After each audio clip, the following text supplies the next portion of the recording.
నమస్తే. Welcome to BRK money control. నేను దేవిక. ఇప్పుడు మనతో పాటయితే ఉన్నారు ఫైనాన్షియల్ అడ్వైజర్ శ్రీనివాస్ చారి గారైతే మనతో పాటున్నారు. ఇప్పుడు సార్ గారిని అడిగి మనకున్న డౌట్స్‌నైతే క్లియర్ చేసుకుందాం. నమస్తే సార్. నమస్కారం అండి. సార్ చాలామంది రియల్ ఎస్టేట్‌లో సక్సెస్ అవ్వాలి అని అనుకుంటారు. సో, వాళ్ళు సక్సెస్ అవ్వలేకపోతుంటారు. వాళ్ళు సక్సెస్ అవ్వాలి అంటే మీరు ఎలాంటి టిప్స్ సజెస్ట్ చేస్తారు సార్? ఎక్సలెంట్ క్వెషన్ అడిగారు మేడం. జనరల్‌గా ఏందంటే రియల్ ఎస్టేట్ అనేది ఇది ఒక ప్యాషన్‌తోని చేసే జాబ్ అనమాట. అంటే మనం ఒక ఇన్సెంటివ్ తీసుకునే రియల్ ఎస్టేట్ ఏజెంట్ ఆ స్టేజెస్ అన్నీ 2016, 17 తర్వాత నుంచి ఎప్పుడైతే రెరా మనకొచ్చిందో అప్పటి నుంచి అన్నీ మారిపోయినాయి స్ట్రాటజీస్. సో, రియల్ ఎస్టేట్ చేయాలనుకునేటోళ్ళకి ఏందనంటే ఒక చిన్న బేసిక్ అందరూ రియల్ ఎస్టేట్‌లో చెప్పే ఫార్ములా మన సీనియర్స్ మా గురువుగారులు ఏం చెప్పిండ్రంటే ఏబిసిడిఈ అనే ఆప్షన్స్ చెప్పిండ్రన్నమాట. ఏ అంటే ఏందనంటే మనం కస్టమర్‌తోని ఏం మాట్లాడినా, ఎట్లున్నా first impression is the best impression అనేది అందరికీ తెలిసిన విషయం. కాబట్టి ఇంతకుముందు రియల్ ఎస్టేటు రెరా రాకముందు కానీ, లేదా కార్పొరేట్ రియల్ ఎస్టేట్ రాకముందు కానీ ఎట్లుండేనంటే అన్నీ రియల్ ఎస్టేట్లు మన వైట్ అండ్ వైట్ డ్రెస్సులు వేసుకొని బార్ అండ్ రెస్టారెంట్‌లో డీల్స్ నడిచి కొంచెం ఏజ్డ్ పీపుల్ అదేదో యంగ్‌స్టర్స్ చేయనట్టు కార్పొరేట్ లేనప్పుడు ఉండే అనమాట. ఇప్పుడు ఏ అనేది ఏందనంటే అట్రాక్టివ్‌గా మనం మాట్లాడాలి. దాంట్లో ఏందనంటే అట్రాక్షన్ డ్రెస్ ఉండాలి. మన కటింగ్ గానీ, ఇవన్నీ ఉండాలి. కార్పొరేట్ రియల్ ఎస్టేట్ వచ్చిన కాడ్నుంచి కస్టమర్‌ని మనం ఇంప్రెస్ చేయాలనుకున్నప్పుడు ఆయన డబ్బు మన మీద నమ్మి, మన మాటలు నమ్మి ఒక ఇన్వెస్ట్‌మెంట్ చేస్తున్నాడు. ఇన్వెస్ట్‌మెంట్ చేసినప్పుడు మనం ఏం చేయాలనంటే అతనికి ఫస్ట్ ఇంప్రెషన్ ఏదైతే మన మీద ఉన్నదో ఈయనకి డబ్బులు ఈయన నమ్మి ఒక 15, 20 లక్షలు లేదా 1,00,00,000, 2,00,00,000 పెట్టినప్పుడు ఈయన ఉంటాడా? ఊడతాడా? అనే ఆలోచన చాలామందికి ఉంటది కదా! అది ఉండకుండా ఉండటానికి ఏందనంటే attraction is the most important. Next ఏందనంటే B. B nothing but bridge bonding లేదా బాడీ లాంగ్వేజ్. ఇప్పుడు మీరు మాతోని మాట్లాడుతున్నారు, లేదా నేను మీతోని మాట్లాడుతున్నా. మీరు అటు చూసుకుంటా, ఇటు చూసుకుంటా ఏదో మమ్మల్ని క్వెషన్ అడిగిండ్రనుకోండి, నా లోపట ఎన్ని డౌట్లు ఉన్నాయి, ఈయనకు ఉంటాడో ఎట్లా అంటూ ఏందనేది మన దగ్గర బాడీ లాంగ్వేజ్‌ని బట్టి తెలిసిపోతది. వాళ్ళకి కస్టమర్‌కి డౌట్స్ వస్తాయి. ప్లస్ ఇంకోటి ఏందనంటే ఒక కంపెనీ అన్ని రూల్స్, రెగ్యులేషన్స్, నార్మ్స్ ఉన్న కంపెనీస్ ఏం చేస్తున్నాం అంటే ఒక కస్టమర్‌ని తీసుకొచ్చి ఒక కంపెనీకి ఇంట్రొడ్యూస్ చేస్తున్నాం. తర్వాత కస్టమర్‌కి ఏమేమైతే రిక్వైర్మెంట్ ఉన్నాయో అవన్నీ కంపెనీని ఆయన అడుగుతాడు. ఒక రియల్ ఎస్టేట్ అసోసియేట్ గానీ, ఏజెంట్ గానీ ఎవరైతే ఉన్నారో ఆ కంపెనీకి, కస్టమర్‌కి కావాల్సిన నీడ్స్, కస్టమర్‌కి కావాల్సిన రిక్వైర్మెంట్స్ ఏమైతున్నాయో ఆయన బడ్జెట్ అదంతా కంపెనీకి ఎక్స్‌ప్లెయిన్ చేయాలి. At the same time customer ఏం కోరుకుంటున్నాడు, ఎటువంటి డాక్యుమెంటేషన్ అడుగుతాడు, ఏందనేది మొత్తం క్లియర్‌గా, ట్రాన్స్‌పరెంట్‌గా చూపించడానికి మనకి బ్రిడ్జ్ బాండింగ్ చేసి ఆయన కల్పిస్తే సరిపోతుంది. నెక్స్ట్ ఏందనంటే real estate agent most important today బాగా నేర్చుకోవాల్సిన విషయం ఏందంటే రియల్ ఎస్టేట్ అనేది సక్సెస్ కావడానికి చాలా సింపుల్ ఫార్ములా. దాంట్లో ఏందనంటే content is the most important. Customer నీడ్‌ని బట్టి కంటెంట్ మనం చెప్పాల్సి వస్తది. ఫర్ ఎగ్జాంపుల్ ఒక పర్సన్ 55 ఇయర్స్ ఉన్నాడు. ఆయన పెన్షన్ కోసం, ఇన్వెస్ట్‌మెంట్ కోసం చూస్తున్నాడు. రియల్ ఎస్టేట్ మీద ఇన్వెస్ట్‌మెంట్ చేస్తా, ఒక ప్యాసివ్ ఇన్‌కమ్ లాగా నాకు ఎవ్రీ మంత్ రావాలన్నట్టు ఉంటది. ఆయనకి పోయి నేను చిల్డ్రన్స్ ఎడ్యుకేషన్ రిలేటెడ్‌గా ఓపెన్ ప్లాట్ ఇన్వెస్ట్‌మెంట్ చేయమని చెప్తే, లేదా రిలేటెడ్ ఒక 5 ఇయర్స్, 10 ఇయర్స్ వెయిట్ చేసిన తర్వాత రిటర్న్స్ వచ్చే ప్రాపర్టీస్ గురించి చెప్తే ఆయనకి నీడ్ ఫుల్‌ఫిల్ కాదు. సో, కస్టమర్ ఎనాలిసిస్ అనేది కంటెంట్ మనకుండాలి.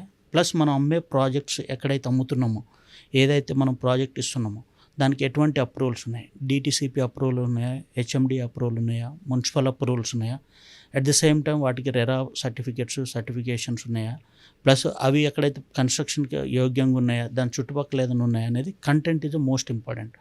ఇది కంపెనీ సైడ్ మనం ఇచ్చేది. అట్ ద సేమ్ టైం ఏజెంట్కి అన్నిటికంటే ముఖ్యమైనది ఏంటంటే కంటెంట్ ఏదైతే ఉన్నదో, నేను ఇక్కడ ఫర్ ఎగ్జాంపుల్ ప్లేస్ లోపల ఇంటర్నల్‌గా మీరు యాంబియాసిస్ కరెక్ట్ భలే చేశారు. కానీ ఇది ఇక్కడున్న ప్లాట్‌కి ఆర్ ఫ్లాట్‌కి లేదా ఏదైనా ప్రాజెక్ట్‌కి, హౌస్‌కి రిటర్న్స్ మంచిగా రావాలనంటే దీని చుట్టూ ఉన్న ఏదైతే డెవలప్‌మెంట్స్ ఉన్నాయో, అంటే ఇక్కడ జూ పార్క్ వస్తుందా, లేకుంటే ఏదైనా సెడ్జ్ వస్తుందా, ఫార్మసిటీ వస్తుందా, స్పిరిచువల్ డెస్టినేషన్స్ ఏమైనా చుట్టుపక్కల ఉన్నాయా, పబ్లిక్ ఫ్లోటింగ్ బాగున్న ఏరియానా, ఎడ్యుకేషనల్ ఇన్స్టిట్యూషన్స్ బాగున్నాయా, ఇవన్నీ సరౌండింగ్స్ ఏదైతే డెవలప్‌మెంట్స్ ఉన్నాయో మోస్ట్ మనం ఇక్కడ నేర్చుకోవాల్సిన విషయం. ఆ కంటెంట్‌ని కస్టమర్‌కి డెలివర్ చేయగలిగేటట్టు ఉండాలి. సేమ్ థింగ్ ఇవన్నీ కస్టమర్‌కి చెప్పి మన ఇప్పుడు సి అంటే కంటెంట్ వచ్చింది కదా, అంటే కస్టమర్ డీల్‌ని క్లోజ్ చేయాలి. డీల్ క్లోజ్ చేయాలన్నప్పుడు ఏంటంటే కస్టమర్‌కి ఎక్కడి నుంచి అయితే మనం తీసుకొస్తున్నామో, ఏదైతే వాళ్ళ ఇంటి దగ్గర మనం అట్రాక్షన్‌గా ఉండి బ్రిడ్జ్ బాండింగ్ చేసి కంపెనీ ఇంట్రడక్షన్ చెప్పి కంటెంట్ మొత్తం చెప్పి సైట్‌కి తీసుకొస్తాం. కస్టమర్ని ఒక సైట్కి తీసుకొస్తాం. సైట్కి తీసుకొచ్చినప్పుడు మనం చెప్పిన సబ్జెక్టు కంటెంట్ ఏదైతుందో అవన్నీ చుట్టూ సరౌండింగ్స్ ఏమేమైతే డెవలప్మెంట్ చెప్పినామో అవన్నీ మనం డీల్స్ క్లోజ్ చేయడానికి, ఆయనకి కాన్ఫిడెన్స్ క్రియేట్ చేయడానికి, అక్కడ రేట్ పెరుగుతుంది పెరగదు, లేదా ఆయన ఉండటానికి యోగ్యంగా ఉన్నది లేదని తెలుసుకోవడానికి బ్రిడ్జ్ బాండింగ్ అనేది. దాని తర్వాత ఈ డీల్ క్లోజ్ చేయడానికి direction is most important. D for nothing but a deal, D for nothing but a direction. ఆ డైరెక్షన్ చెప్పేసి వాళ్ళ నీడ్కు అనుగుణంగా ఫుల్ఫిల్ చేయాలి. నెక్స్ట్ కొన్నిసార్లు లాస్ట్ నథింగ్ బట్ ఈ అంటే ఎవాల్యుయేషన్ అనమాట. ఒక కస్టమర్ వచ్చిండు, మన దగ్గర ప్లాట్ తీసుకున్నాడు, ఆర్ ఫ్లాట్ తీసుకున్నాడు, లేదా హౌస్ తీసుకున్నాడు, లేక విల్లా తీసుకున్నాడు. తీసుకున్న దాంట్లో ఆయనకి ఏం నచ్చి తీసుకున్నాడు అనేది ఆయనతో మనం ఫీడ్బ్యాక్ మ్యాండేటరీ తీసుకోవాలి. మ్యాండేటరీ తీసుకొని ఏం చేయాలనంటే ఆ ఫీడ్బ్యాక్ తీసుకొని ఆయనకి ఏవేవైతే విషయాలు నచ్చినాయో అవన్నీ మన దగ్గర గుడ్ ఉంటే గుడ్ తీసుకోవాలి. ఏదైనా నెగిటివ్ చెప్తే కస్టమర్ని మనం ఇగ్నోర్ చేయకుండా మనం ఏం చేయాలంటే వాటిని డెవలప్మెంట్ చేసుకొని ఫ్యూచర్లో ఎవాల్యుయేట్ తీసుకోవాలి. కొంతమంది కస్టమర్స్ ఏమవుతుందంటే మనం ఏదో తీసుకొచ్చినాం చెప్పినాం, ఆయన ఇంకా మనం చెప్పిన దానికి ఇంకొంచెం ఎక్కువ ఊహించుకున్నాడో, లేదా మనం చెప్పింది ఆయనకు అర్థం కాక తక్కువ ఊహించుకున్నాడో, లేదా మనకు చెప్పడం సరిగా రాలేదో, ఒక అసోసియేట్గా ఉన్న ఏజెంట్కి ఆ సబ్జెక్టు సరిగా చెప్పడం రాక ఆయన వేరే మిస్కమ్యూనికేషన్ అయ్యి, లేదా కొన్నిసార్లు ఆయన బడ్జెట్ పర్మిట్ కాకుండా, కొన్నిసార్లు అది సైట్ నచ్చక, ఆ పొజిషన్ ఆయన అనుకున్న దానికి ఆ సైట్ నచ్చక కొన్నిసార్లు నెగిటివ్ ఇంపాక్ట్ వస్తుంది. నథింగ్ బట్ సేల్ కాదు. సేల్ కానప్పుడు మనం అతన్ని ఎట్టి పరిస్థితుల్లో డినే చేయకుండా కస్టమర్ని, ఆయనకి ఏమేమి నచ్చలేదు ఎమ్మటే సేల్ తీసుకోవట్లేదు అనగానే మనకి చాలామంది రియల్ ఎస్టేట్ ఏజెంట్ చేసే తప్పు ఏంటంటే వాళ్ళతో కొంచెం మిస్బిహేవియర్ చేయటము, లేకుంటే వేరే తిరిగి మాట్లాడటం డిఫరెంట్ లాంగ్వేజ్లో, వాళ్ళని హర్ట్ చేయటము, లేదా ఇంకా ఎందుకు తీసుకోవట్లేదని నిర్దాక్షిణ క్వశ్చన్స్ అడగటం. యాజ్ ఎ సేల్స్ పర్సన్గా, యాజ్ ఎ ఏజెంట్గా, యాజ్ అసోసియేట్గా మనం ఏంది ఆయనకి చూపించాలి మొత్తం. నచ్చదు అనేది కస్టమర్ చాయిస్. అది ఇక్కడ ఏంటంటే కస్టమర్ చాయిస్ని మనం బేస్ చేసుకొని మనం అమ్మాల్సి వస్తుంది. కాబట్టి ఎవాల్యుయేషన్ చేసుకొని ఎందుకు తీసుకోలేదో అన్నీ క్లియర్గా అడగాలి. అడిగిన తర్వాత ఓకే అది ఇది అన్నీ చెప్పిన తర్వాత ఆయన ఏమేమి నెగిటివ్ ఇంపాక్ట్స్ మనకు ఫీడ్బ్యాక్ చెప్పిండో అవి చూసుకొని నెక్స్ట్ సార్ ఓకే సార్ మీ నీడ్కి ఫుల్ఫిల్ కాలేదండి, ఒక 2 నెంబర్స్ రెఫరెన్స్ ఏమన్నా ఇవ్వగలరా?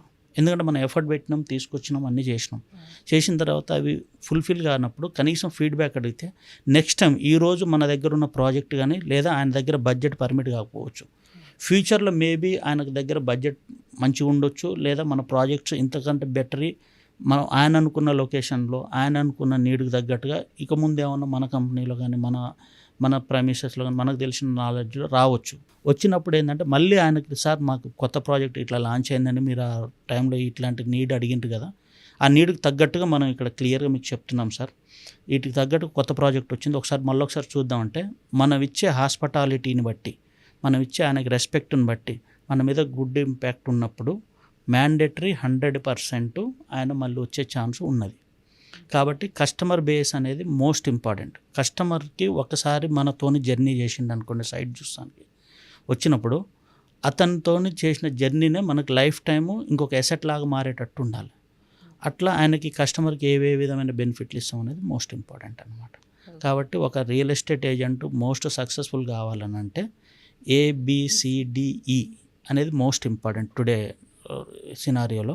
ప్లస్ వీటన్నిటికంటే ముఖ్యమైనదంటే ఆయన రెగ్యులర్గా సైట్కి వెళ్ళాలి. ఓకే, ఎవ్రీ సండేస్ కానీ కొన్ని సైట్ మేళాలు, సైట్ విజిట్స్ అని ఉంటాయి. అక్కడ వచ్చే కంటెంట్ని క్లియర్గా నేర్చుకోవాలి. రియల్ ఎస్టేట్ది సక్సెస్ కావడానికి సింపుల్ అండి. వాళ్ళ సీనియర్స్ ఎవరైతే చెప్తున్నారో, వాళ్ళని ఎవరైతే ట్రైన్ చేసిన లీడర్స్ ఉన్నారో, లేదా ట్రైనర్స్ ఉన్నారో, కంపెనీ మేనేజ్మెంట్ ఉన్నదో, అడ్మిన్ టీం ఉందో, వాళ్ళు చెప్పింది ఒక 3 months నేర్చుకుంటే చాలు. రియల్ ఎస్టేట్ది ఏంటనంటే ఈజీ. మనది ఏదన్నా మీరు సాఫ్ట్వేర్ సైడ్ కానీ, ఇంకో ప్రోడక్ట్ కానీ, లేకుంటే సినిమా ఇండస్ట్రీ కానీ, వేరే ఏ ఇండస్ట్రీ కన్నా సరే డైలీ మోస్ట్ అప్గ్రేడేషన్ అనేది మోస్ట్ ఇంపార్టెంట్. అది మన అన్ని పారామీటర్లో అప్గ్రేడ్ కావాల్సి వస్తుంది. అప్గ్రేడ్ అయితేనే మనం ఉంటుంది. పురాతన కాలంలో సినిమాలు బ్లాక్ అండ్ వైట్లు ఉండే, దాని తర్వాత నెక్స్ట్ ఇంకో తీరుగా అయిపోయింది, దాని తర్వాత కలర్లు వచ్చినాయి. ఇప్పుడు సీజీలో ఒక రూమ్లో సినిమా మొత్తం షూట్ చేసేసి సీజీ వరకు ఇవన్నీ చేసేసి వీడియోని ఎడిటింగ్ చేసేసి మనం చేయగలిగేటట్టున్నది. దీనివల్ల ఏంటంటే టెక్నాలజీని ఆయన అడాప్ట్ చేసుకోవాల్సి వస్తుంది. వేరే ఇండస్ట్రీలో ఏ డైరెక్టర్ కానీ, ఫిలిం ఇండస్ట్రీ స్టార్స్ కానీ, వీడియో పర్సన్స్ కానీ ఎవరైనా సరే రియల్ ఎస్టేట్ది ఎట్లుంటుందంటే, ఇప్పుడు ఫర్ ఎగ్జాంపుల్ ఒక సౌత్ సైడ్ హైదరాబాద్ది తీసుకుందాము. సౌత్ సైడ్ హైదరాబాద్ది రియల్ ఎస్టేట్ మార్కెట్ ఎట్లుందనంటే, ఇప్పుడు సౌత్ సైడ్ హైదరాబాదు అక్కడ మనకి ఎయిర్పోర్ట్ ఉన్నది. ఎయిర్పోర్ట్ మారిపోదు ఓవర్ నైట్. అక్కడ స్టాచ్యూ ఆఫ్ ఈక్వాలిటీ కొద్దిగా ముందలకున్నది, అది మారిపోదు. ఇంకో కొద్ది దూరంలో ఇంకొక టౌన్ ఉన్నది, అక్కడ జూ పార్క్ వస్తున్నది షాద్ నగర్ దగ్గర, అది రాత్రికి రాత్రి మారిపోదు. టెక్నాలజీ అంటే కొన్ని సంవత్సరాల కొద్ది అటు సైడ్ ఆ డెవలప్మెంట్ చెప్పే మనం సేల్స్ అనేవి చేయడం జరుగుతుంది.